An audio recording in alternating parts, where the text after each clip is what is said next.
Good morning students.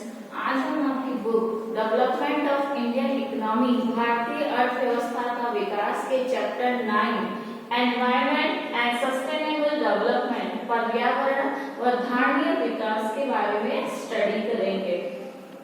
हम सभी बचपन से एनवायरनमेंट के बारे में, पर्यावरण के बारे में पढ़ते आ रहे हैं कि पर्यावरण वो होता है जो हमारे चारों तरफ का आवरण होता है। इसमें जो पर्यावरण से हमें फ्रेश एयर मिलती है या बहुत सारी चीजें, पर्यावरण किस तरह से हेल्प करता है ह्यूमन डेवलपमेंट में। और इस बुक में भी हमने अभी तक इतने सारे चैप्टर्स पढ़े हैं, तो हमने देखा है कि जो इंडियन इकोनॉमी है, जो भारतीय अर्थव्यवस्था है, उसमें हमने बहुत सारे इकोनॉमिकल इश्यूज की बात करी है। जो आर्थिक मुद्दे हैं उनके बारे में बहुत ज्यादा डिस्कस किया है। और जितना भी हमने इकोनॉमिकल डेवलपमेंट किया है उसकी जो हमें कॉस्ट पे करनी पड़ी है, उसमें सबसे बड़ी जो कॉस्ट हमने पे की है वो हमारे एनवायरनमेंट का लॉस है, पर्यावरण की हानि है। कि हमें बहुत ज्यादा हमारे पर्यावरण को हानि होती जा रही है। हम देख रहे हैं कि दिन पर दिन वाटर पोल्यूशन बढ़ रहा है, एयर पोल्यूशन बढ़ रहा है, बहुत सारे पोल्यूशन बढ़ रहे हैं। जितना डेवलप होने की और आगे बढ़ रहे हैं, हम हमारे पर्यावरण को पीछे छोड़ते आ रहे हैं। तो हम अगर हमारे पर्यावरण को, हमारे एनवायरनमेंट को अगर पीछे छोड़ते जाएंगे तो हम चाहे कितना भी आगे विकास कर ले, हम विकसित देशों की श्रेणी में नहीं आ पाएंगे। क्यों? क्योंकि इससे जो पर्यावरण की हानि से जो संबंधित नुकसान जो होगा उस आर्थिक विकास के मुकाबले 10 गुना ज्यादा होगा। तो हमें डेवलपमेंट तो करना है, आर्थिक विकास करना है, लेकिन इसके साथ हमें हमारे एनवायरनमेंट को बचाना है। और एनवायरनमेंट को बचाने के साथ साथ अभी हम जानते हैं कि हमारी जो अर्थ है उसमें रिसोर्सेज लिमिटेड है। हमारी जो इंडिया कंट्री है उसमें बहुत सारे रिसोर्सेज हैं, और बट उनकी एक लिमिटेशन है। तो अगर उन रिसोर्सेज को हम बहुत ज्यादा यूटिलाइज करते जाएंगे तो हम फ्यूचर जनरेशन के लिए क्या सेव करेंगे, फ्यूचर जनरेशन कैसे सर्वाइव करेंगे। आज हम उन सभी चीजों का कंजप्शन कर लेंगे, ज्यादा कंजप्शन करेंगे, उनकी सप्लाई कम होगी, तो हम कैसे हमारी जो फ्यूचर जनरेशन है वो सर्वाइव कर पाएंगी या हम आगे सर्वाइव कर पाएंगे। तो इन सब चीजों के बारे में हमें जानना बहुत जरूरी है, जिसके बारे में इस चैप्टर में हमें बताया गया है। और जैसे जैसे और हमारे पर्यावरण को तो लॉस होता ही जा रहा है, उसकी क्वालिटी भी जो है, गुणवत्ता की भी हानि होती जा रही है। क्योंकि जितने हम लगा पा रहे हैं पेड़ पौधे, उतना हमारे पॉल्यूशन को कंट्रोल नहीं कर पा रहे हैं, और इससे संबंधित बहुत सारी समस्या होती जा रही है।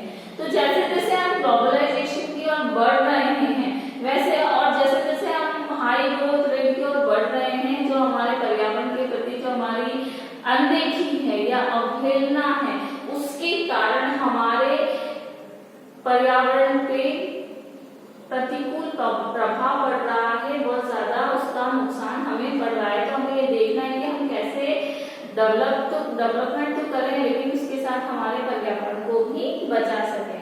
तो इसके लिए हमें सबसे पहले धारणीय विकास की जो अवधारणा है उसकी ओर भी जानना पड़ेगा।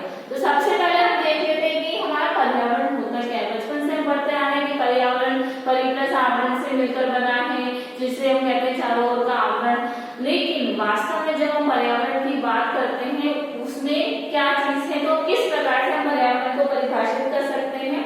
तो पर्यावरण वो चीज है जिसमें समस्त भूमंडलीय विरासत होती, जितनी भी इस अर्थ पे एसेट्स हैं, चाहे वो लैंड के फॉर्म में है, वाटर के फॉर्म में हो, हमारे जो ट्रीज है, प्लांटेशन है, किसी एनिमल्स के फॉर्म में हो, ये सभी हमारे पर्यावरण के अंतर्गत आते हैं।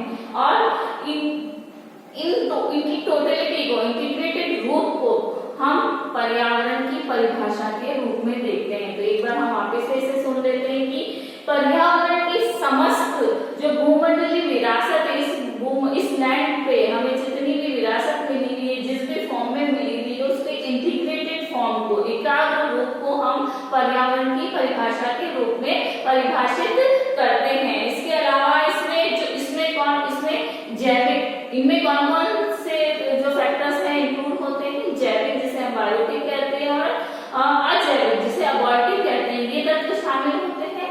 जैविक थिंग्स में हमारी जो लिविंग थिंग्स आती है, लिविंग थिंग्स में हमारे वो प्लांटेशन, ह्यूमन बींग्स, एनिमल्स आते हैं। और नॉन लिविंग थिंग्स कैसे पर्यावरण में आते हैं, तो ये जो हमारे वाटर रिसोर्सेज है, एयर रिसोर्सेज है, सन है, ये माउंटेन, ये सब नॉन लिविंग थिंग्स में इंक्लूड होते हैं। तो ये भी हमारे पर्यावरण का सबसे बड़ा हिस्सा है।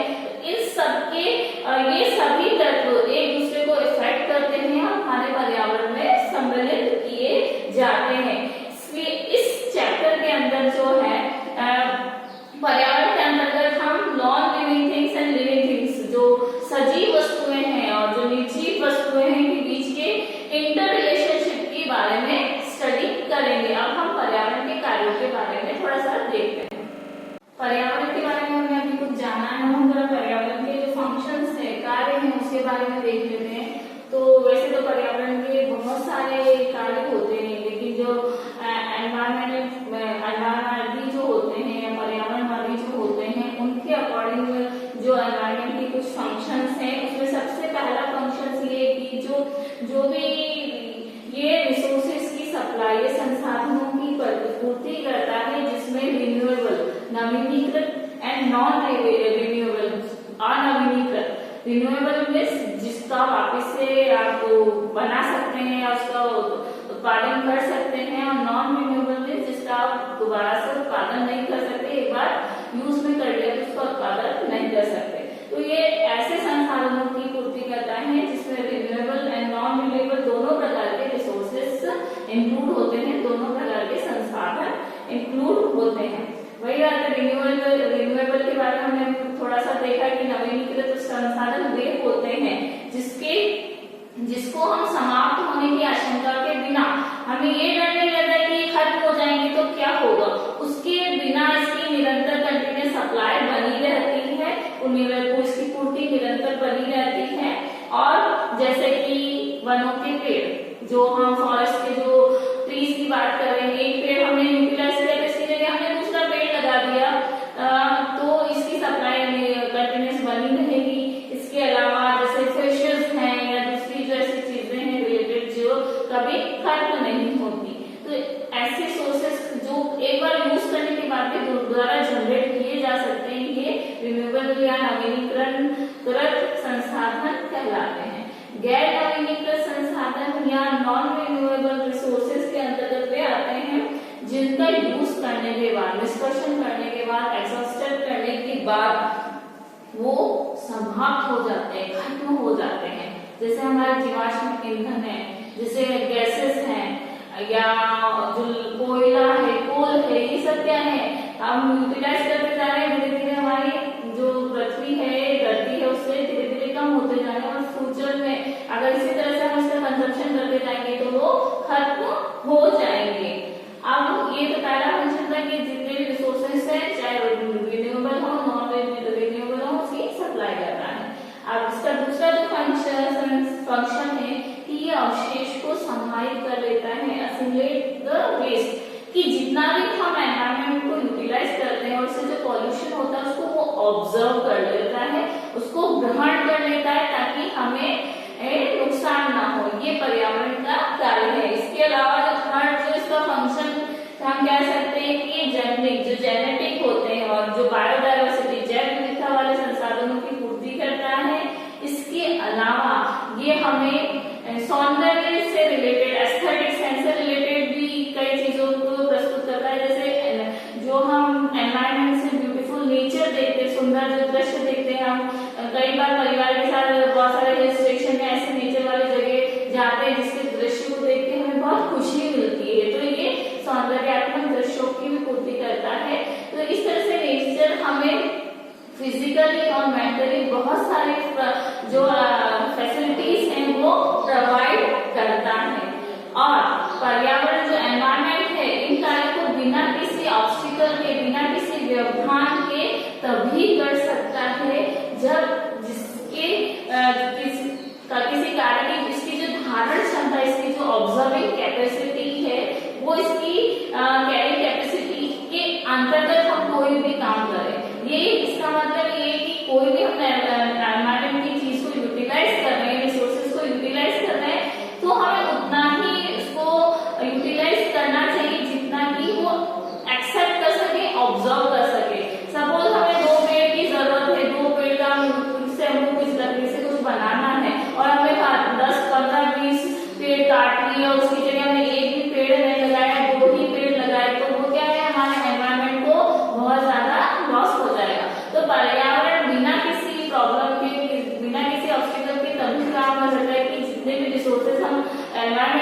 यूटिलाइज कर रहे हैं उसकी उसके अंदर की कैपेसिटी के या उसके ऑब्जर्व करने की कैपेसिटी के अकॉर्डिंग ही होना चाहिए, उसकी जो कैरिंग कैपेसिटी है उसके अंतर्गत ही होना चाहिए।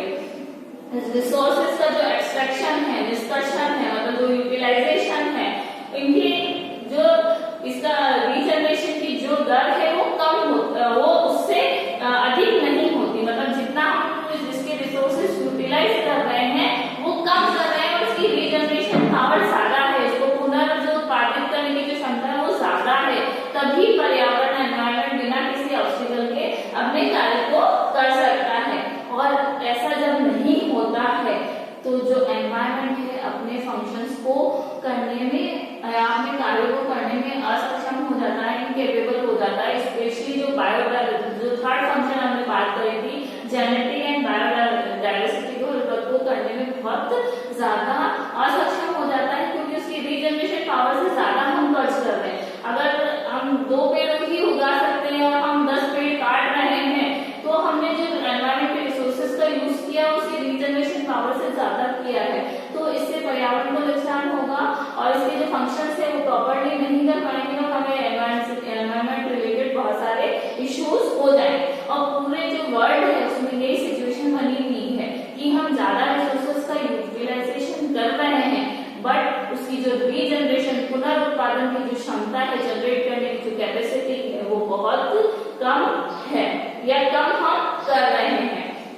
इसके बेसिक रीजन है जो डेवलपिंग कंट्रीज है, विकासशील जो देश है, वो अपनी बढ़ती हुई पॉपुलेशन के कारण इसका ज्यादा से ज्यादा यूटिलाइज कर रहे हैं, क्योंकि पॉपुलेशन बढ़ती जा रही है तो पॉपुलेशन के बढ़ने से उनकी डिमांड बढ़ रही है और डिमांड के कारण सप्लाई भी बढ़ानी पड़ रही है, लेकिन उस सप्लाई के अकॉर्डिंग वो अपना पर्यावरण को दोबारा रीजनरेट करने में अपना हेल्प नहीं कर रहे हैं। इसके अलावा जो डेवलप्ड कंट्रीज हैं, जो विकसित देश हैं, वो अपनी ग्रोथ को, अपनी प्रॉस्पेरिटी को, अपनी समृद्धि को और ज्यादा बढ़ाने के लिए कंजम्पशन को या प्रोडक्शन के जो स्टैंडर्डाइज्ड इंडेक्स है उसको बढ़ाने के लिए ज्यादा से ज्यादा एनवायरमेंटल जो प्रॉपर्टीज हैं, रिसोर्सेज हैं, उनको यूज कर रहे हैं। तो जो विकासशील जो देश है वो अपनी जनसंख्या की बढ़ती जनसंख्या की मांग को पूरा करने के लिए कर रहे हैं, और जो विकसित जो डेवलप्ड कंट्रीज हैं वो अपने आप को और ग्रोथ करने के लिए, प्रॉस्पेरिटी को बढ़ाने के लिए एनवायरमेंट रिसोर्सेज का ज्यादा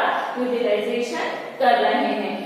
इससे एनवायरमेंटल प्रेशर बढ़ रहा है भारी, जो दबाव जिससे हम जो रिन्यूएबल नॉन रिन्यूएबल से इसकी बात की, जो पहले 2 फंक्शन से वो कार्य भी करने में हम असक्षम हो रहे हैं। इसके कारण हम देख रहे हैं कि बहुत सारे जो रिसोर्सेज हैं खत्म होते जा रहे हैं, विलुप्त ही हो गए। हम सुनने में आता है कि इस एनिमल की प्रजाति तो विलुप्त ही हो गई है। क्यों हो गई है? हमने उसका बहुत ही ज्यादा मिसयूज किया है, या ये खत्म होते जा रहे हैं, पेड़ खत्म हो जा रहे हैं, इस तरह के पेड़ या ट्रीज खत्म होते जा रहे हैं, या इस तरह के जो शुद्ध जो प्योर वाटर है वो रिसोर्सेज खत्म होते जा रहे हैं, कम होते जा रहे हैं। ये सब हमारी जो रिसोर्सेज की जो प्रॉपर्ली यूटिलाइज न करने के कारण होता जा रहा है।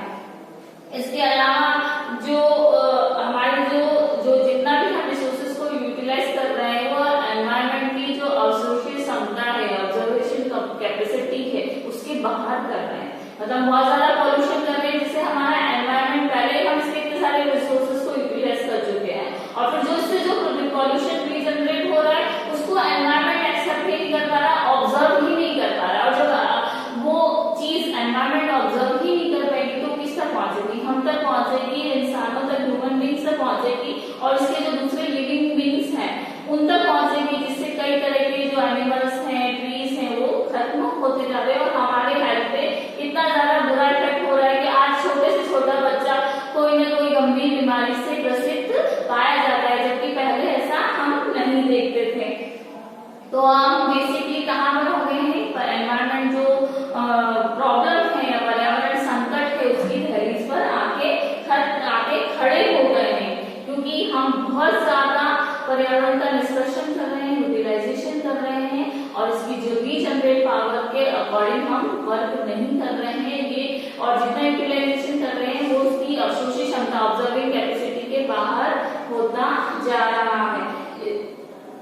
और इसी क्रम में हमने देखा है कि हमारे हमारे जो रिवर्स हैं जो और दूसरे रिसोर्सेज है वो बहुत ज्यादा पॉल्यूटेड हो गए हैं, सूख गए हैं। भाई जहाँ पहले इतनी बारिश होती थी वहाँ पानी ही नहीं आता। तो ये सब हमारे रिसोर्सेज का बहुत ज्यादा यूटिलाइजेशन करने के कारण ही हो रहा है, क्योंकि जल को भी हमने आर्थिक वस्तु बना दिया है। जल का उपयोग हम जैसे इलेक्ट्रिसिटी जनरेट करने के लिए करते हैं या और दूसरे रिसोर्सेज में करते हैं, तो इसके कारण क्या है, हमारा एयर पॉल्यूटेड होता जा रहा है और उसके अकॉर्डिंग हम एनवायरमेंट को दोबारा चीजें अवेलेबल नहीं करा रहे हैं।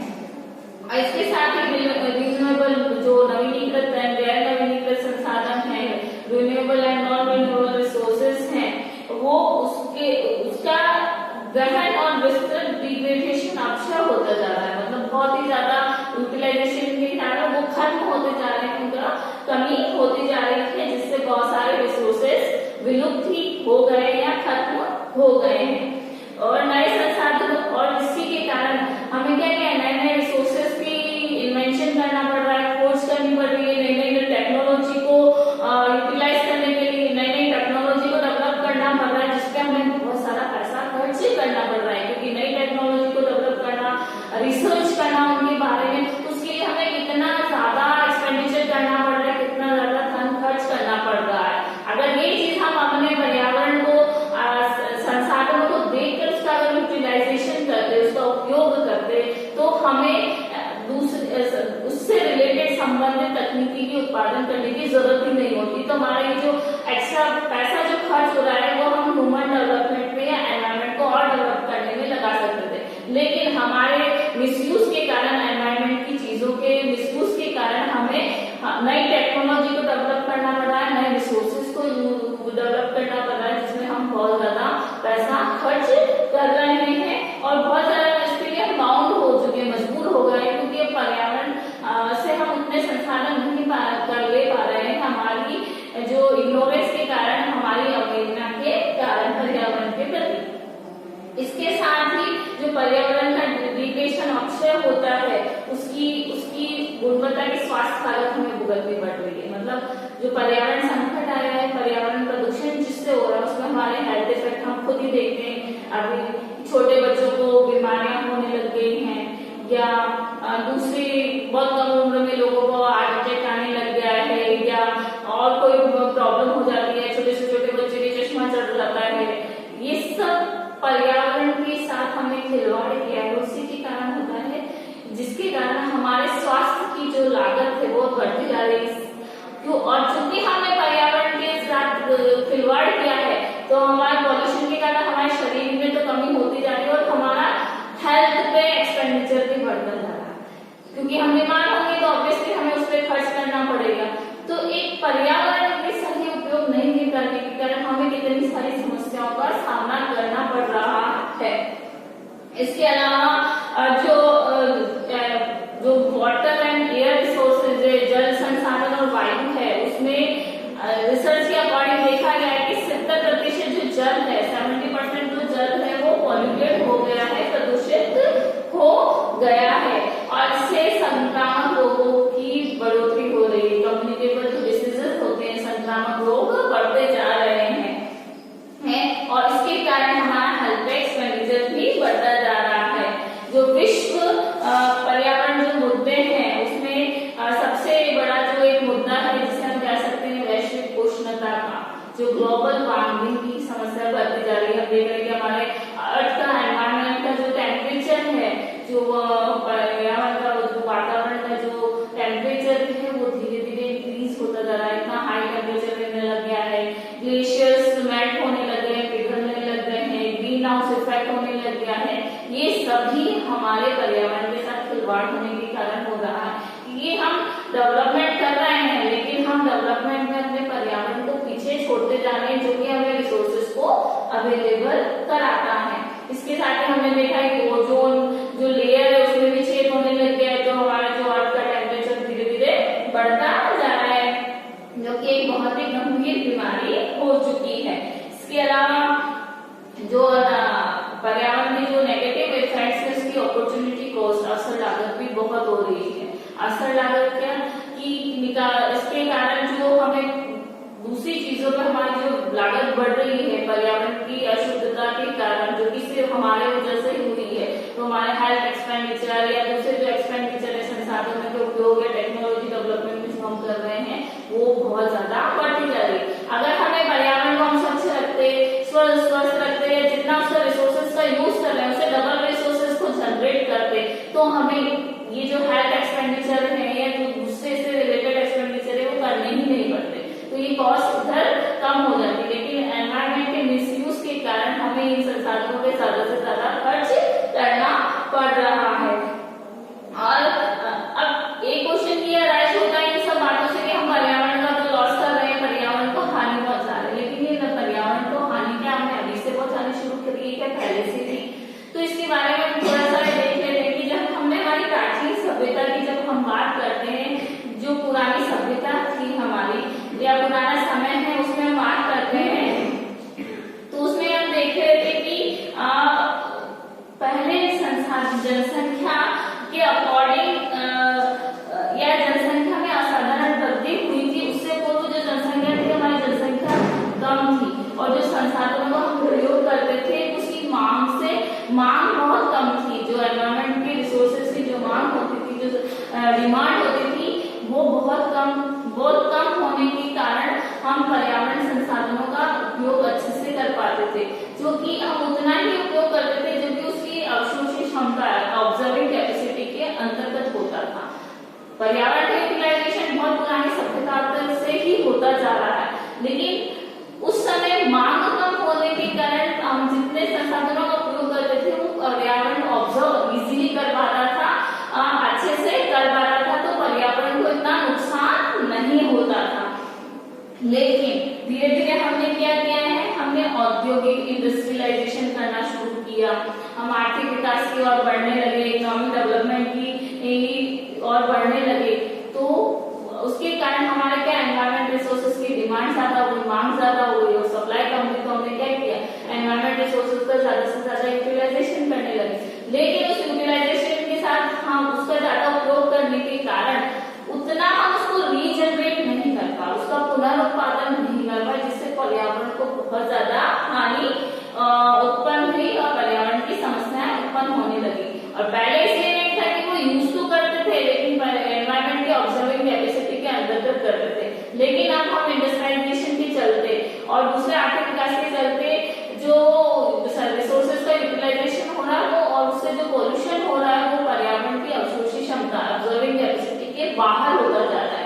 तो इससे हमारे काफी नकारात्मक इफेक्ट हमें देखने को मिल रहे हैं और इसके परिणाम स्वरूप हमारा जो कंजप्शन है और प्रोडक्शन है वो उन संसाधनों की मांग के कारण उसकी रीजनरेट दर से ज्यादा होती जा रही है, जिससे कि हम एनवायरमेंट को बहुत ज्यादा नुकसान पहुंचा रहे हैं और एनवायरमेंट की समस्याओं को दूर करने के लिए हमें बहुत ज्यादा एक्सपेंडिचर करना पड़ रहा है। और पर्यावरण की जो गुणवत्ता के मामले में बात करें तो हम पूरी उल्टी स्थिति में हैं, बहुत ज्यादा लॉस की स्थिति में। पहले हमारे एनवायरमेंट को हमने देखा है, हम अपने एसएसटी जो सामाजिक विज्ञान के विषय है उसमें हमारी पुरानी सभ्यताओं के बारे में भी पढ़ा है, तो उसमें देखा था कि जो लोग होते थे वो पर्यावरण को देवता मानते थे, पूजते थे भगवान मान के, और आज हमें उस भगवान का मिसयूज कर रहे हैं, यूटिलाइजेशन कर रहे हैं, जिससे हमें बहुत बड़ी नुकसान भुगतना पड़ रहा है और बहुत ज्यादा उसका दुरुपयोग हो रहा है। और इसके अलावा जो रीजनरेट कैपेसिटी है उसकी कम होने के कारण हम इतनी सारी जो हम कह सकते हैं कि पर्यावरण का घोर संकट इस समय हमारी पृथ्वी पर गहरा गया है। इतने सारे पोल्यूशन इफेक्ट हो रहे हैं, इतने सारे डेवलपमेंट के कारण, इतने सारे जो इफेक्ट जो पोल्यूशन की जो डिफरेंट टाइप्स है उसके कारण हमारे विश्व की, देश की बात है, विश्व में बहुत बड़ी समस्याओं का हमने सामना कर रहे हैं। तो हमने देखा है कि पर्यावरण